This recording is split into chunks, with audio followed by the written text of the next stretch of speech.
Tonight, on Space, the final frontier above and beyond an open-minded channel, we present to you the retelling of the Stephenville, Texas UFO incident.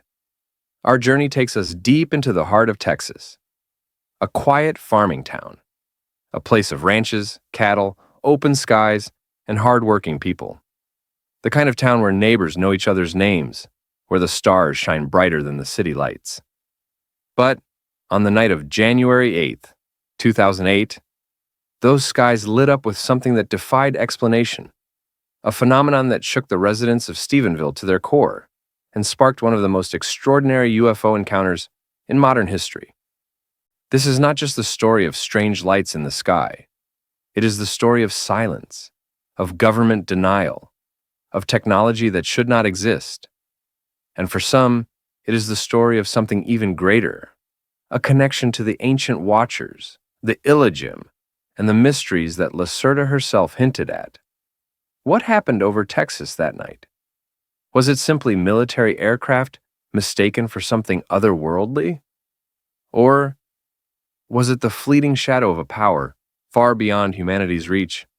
Tonight, we investigate the Stephenville Incident. Stephenville, Texas, a ranching community about 100 miles southwest of Dallas.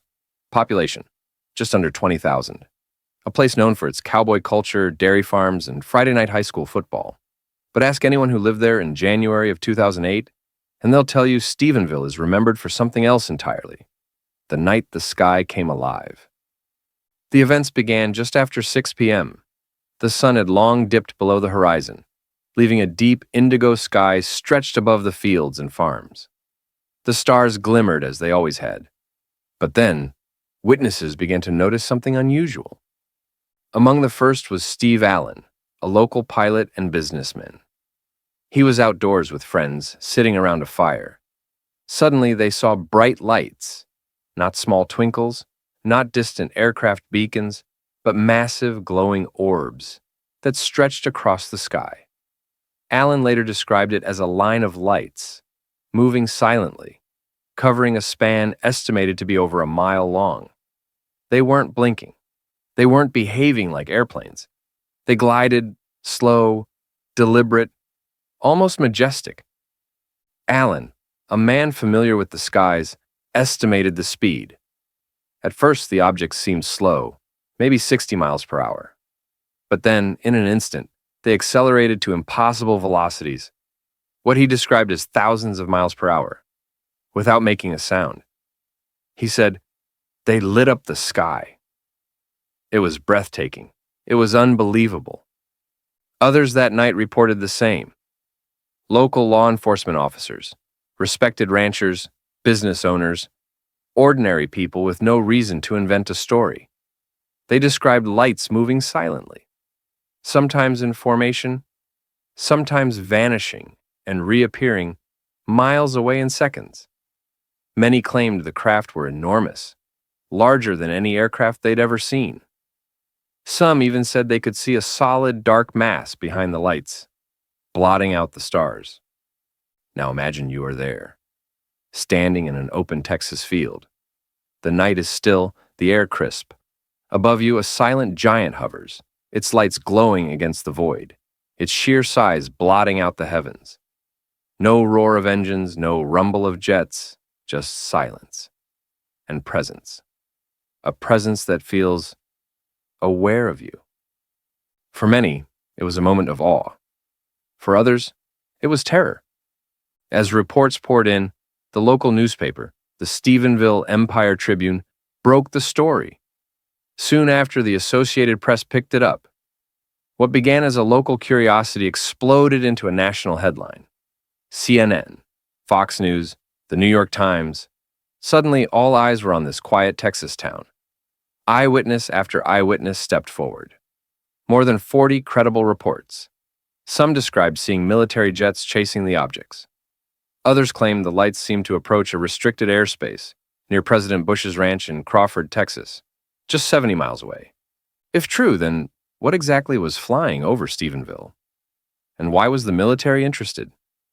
The Air Force at first denied any activity. They claimed no aircraft were in the area at the time. But weeks later, After pressure mounted and radar data began to surface, they changed their story. Now they admitted, yes, there were jets in the sky. 10 F-16, they said, conducting training exercises.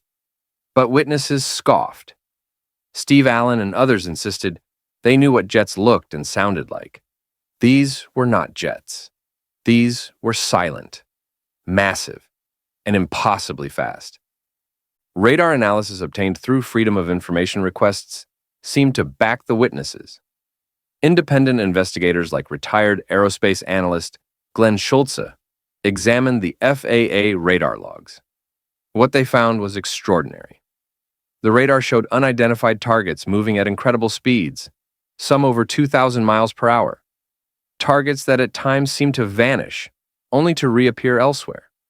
Targets that military jets did indeed appear to pursue. One unidentified object even tracked directly toward the restricted airspace near President Bush's ranch, before disappearing from the radar. This was no drill. Something was in the skies over Texas. Something the military first denied, then deflected. Something they could not explain. And so the questions began. What were the people of Stephenville really seeing? Some believed it was a secret military project, advanced craft cloaked in silence, testing technology far beyond the public's knowledge. Others believed it was extraterrestrial. After all, how else could something accelerate thousands of miles per hour in a split second without creating a sonic boom? How else could it defy radar, appearing and vanishing as if stepping through dimensions? And then, there are those who point to something older, stranger, the illogym, the being spoken of in the Lacerda files, ancient visitors who, according to reptilian testimony, have been watching, guiding, manipulating human history for millennia. Lacerda claimed that the illogym would return at appointed times, that their presence was interwoven with cycles of cosmic alignment. Could the events over Stephenville have been more than just a sighting? Could it have been a demonstration? After all, why there? Why then? The people of Stephenville were left with questions and fear. Some residents claimed they were followed after speaking out. One local business owner said black SUVs parked outside his property for days. Ranchers whispered about strange aircraft flying low over their fields at night, long after the incident. And always there was the silence. Official channels offered nothing but denial and shifting stories. The witnesses were left alone. This pattern is not new. Roswell in 1947, Kecksburg in 1965, Phoenix in 1997, and now, Stephenville in 2008. Each time, witnesses step forward. Each time, governments deny. And each time, we are left with a haunting truth. The skies belong to someone or something else. Think about it. The craft described were massive, a mile wide, some said, larger than entire city blocks. What if they were not simply aircraft but vessels? Motherships? What if... On that night, Stephenville became a stage, a demonstration for those who were willing to look up, to see, to remember. Could it be the illogym reminding us of their presence? Could it be a warning? Or a test? Perhaps even a message, visible only to those who dared admit what they saw. For if Lacerda was right, then the timing is no accident. She spoke of cycles, of returns, of the ancient ones moving in rhythms far older than humanity's history. And 2008 was just the beginning of a new cycle. Witnesses continue to talk even now. Some say they still see lights in the sky over Erath County. Silent, drifting, massive. Others believe the government has long since retrieved craft of this kind, reverse engineering them, testing them in rural skies where only a few would notice. And others whisper of something darker, that the craft are not ours, that they never were, that they belong to those who have always been here, just beyond the veil. The Stephenville UFO incident remains one of the most credible, most well-documented sightings in history. Radar confirms it. Witnesses confirm it. Yet, we are told to look away, to forget. But how do you forget a ship a mile wide blotting out the stars? How do you forget a sky that comes alive, silent, powerful, and beyond all comprehension? You don't. You can't. Because deep down, you know it's real.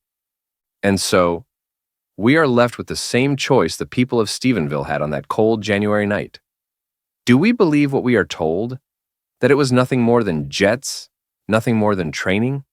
Or do we believe our eyes, our instincts, and the testimony of dozens of honest Texans who saw something beyond explanation? The truth is out there, whether buried in radar logs, hidden in government vaults, or written in the skies themselves. And one day, the silence will break. This has been Space, the Final Frontier, Above and Beyond. If you believe the people of Stephenville, if you believe that the truth must be spoken, then join us. Subscribe, share this story, and keep watching the skies. Because the next time, it may not just pass over. The next time, it may come for us.